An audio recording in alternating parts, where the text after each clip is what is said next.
Hey, welcome back. We're doing the chat here. My name's Robert. I'm here with Beau. Hey, Beau. Hey, Bobby. This is part two of a four-part interview, and the second part we're going to drag out of Beau is Wynonna was at a couple different publishers and had several different artists. So we're not going to throw you on the block and say who was your favorite publisher, but we'll say what was some of the favorite artists or some of the favorite art or styles that you liked, because everybody has their own feel for how they draw somebody or interprets a story. So who was some of your favorites to work with? Um, Again, like you've referred to before in the past, Bobby, it's like trying to pick your favorite child or something. Yeah. But Well, I no, do have one of those, but that's all right. No, I don't.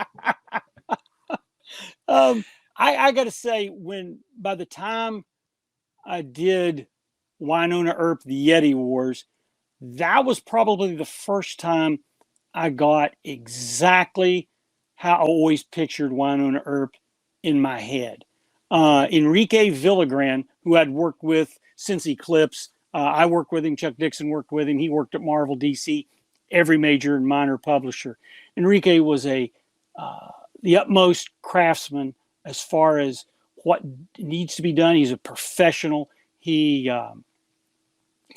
was wonderful with taking a script, whether it was full script or plot, and making it exciting, pacing. His ability to layer your own storytelling with his was just amazing. I mean, it truly was schooled.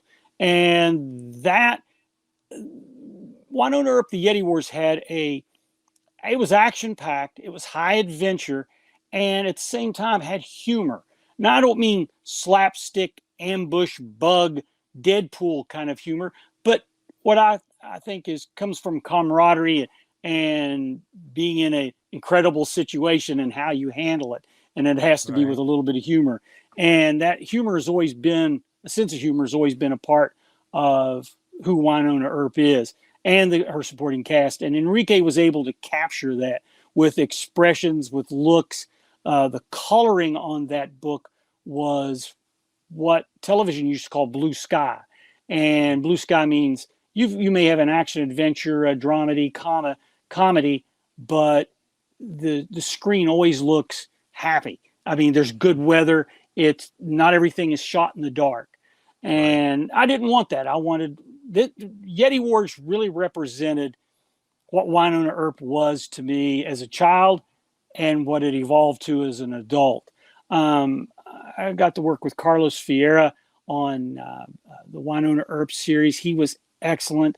And then I got to be honest with you. Then we got Laura Ennis in on the what we'll call the TV hybrid version that we started out, and both Ted Adams and I knew Laura would be. We knew we weren't going to be able to have her for long. She, was doing her book, The Dreamer, which she's committed to create her own book. And I always tell everyone, if you can do your own stuff, do it first. And that's what comes important. But she got to do basically the first 4 issues or 5.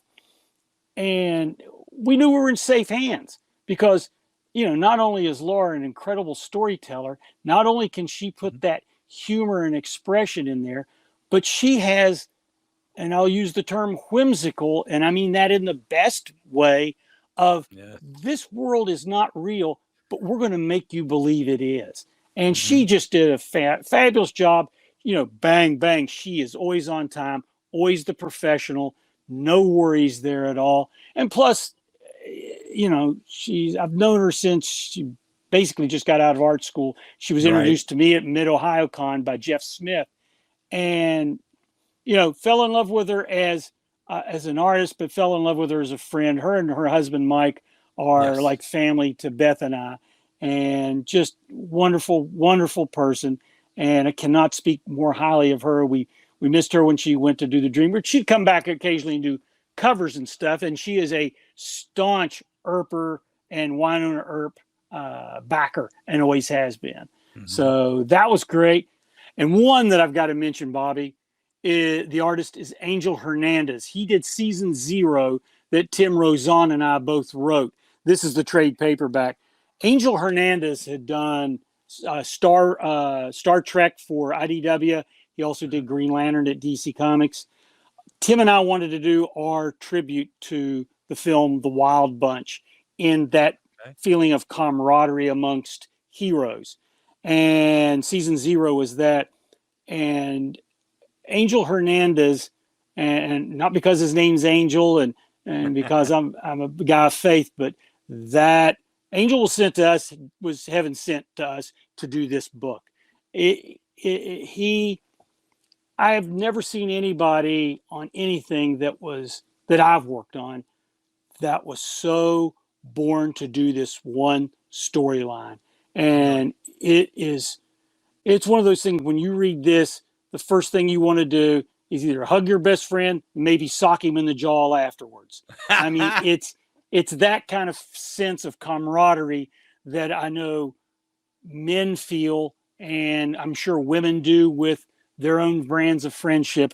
You cannot read this and not be thankful for every friend that you've ever had that was there to back you in tough times. And Lord knows Wynonna's got enough of those times. So Angel Hernandez is another one. Just was blessed to get to work with him. And then I got to be honest with you, we got Chris Evanhughes. Chris is a Dutchman, and again, most of the artists I've worked with through my career have been from another country, and it seems to work well for me. And Chris is just the ultimate gentleman. He is. I used to kid Flint Henry that because they kind of look alike. I said, Flint, this is you if you would have been highly successful. And Flint, yes. Be successful. No, that's against my better judgment. No. But he is the bizarro world Flint Henry, where Flint's art is so detailed and descriptive. Chris is open and it invites color, and and Chris again, super professional, super polite, always on time, and he is an actor's artist. So he could not have come on this book at a more perfect time because he was able to take the images of the actors on television as well as characters like Bobo Del Rey and Valdez and stuff that I created, and also make them printed characters that look like they could be on TV. Mm-hmm. And Chris was just amazing and a good guy. Cannot, there's nothing in the world I wouldn't do for him. The guy has no limits when it comes to talent and stuff. So and that's just kind of tipping the iceberg, but those are the highlights art-wise that were just groundbreaking moments. And anybody that gets to work with any of those people that I've mentioned, of course, Enrique has passed away, I'm sorry to say, but I am blessed to get to work with all those people.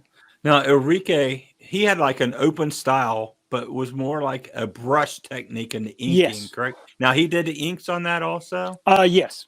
Okay, yeah, because it was amazing how open the fill was, but yet he was a little bit of a heavier inker as far as the shadowing and stuff like that. A little old school, I want to say, which is nothing wrong with that style. And then we 100%. Both know Laura. She's got a very open style, but she's good with line art and like you said, positioning, storytelling on a page.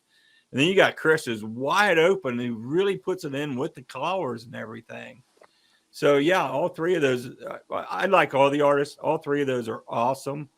And the cool thing is we have a piece from Chris we're actually giving away during the last week of the Kickstarter, too. Oh, so, I've seen that piece, Bobby. You showed that to me. And that is mind-blowing. To use a hippy dippy cliche, it is mind-blowing. Yeah, and we're actually giving away the original pen and ink. Chris sent it all the way overseas to us, and we got it here ready to go. So all right. Well, we got Beau's favorite artist. Now, like he says, he likes everybody, which I do too. I picked up 5 of the graphic novels and was thumbing through them along with the Kickstarter. It's just amazing of the storytelling and the art in them. They're just beautiful. It's a great series. So, well, I appreciate that, Bobby, coming from you, because you've run Sketch Magazine and Blue Line and all the art and supply type of stuff for so long. You're an expert vetting us with our artists in that aspect, and I appreciate I that. don't know about that, but No, I've had the honor to work and talk to so many of them out there. Like Laura, I've known her also probably about the same convention that you met her. You know, I've known her that long, and it was great communicating with Chris with this one piece of artwork. You know, about getting it done. It's the first time he ever drew her blonde, and he was so excited. He goes, "I got to draw her blonde." I said, "Yeah." So yeah, it was a great time. So, all right, Beau. Well, I appreciate it. Thank you. well, thank And you, Bobby. we'll be back with part number 3.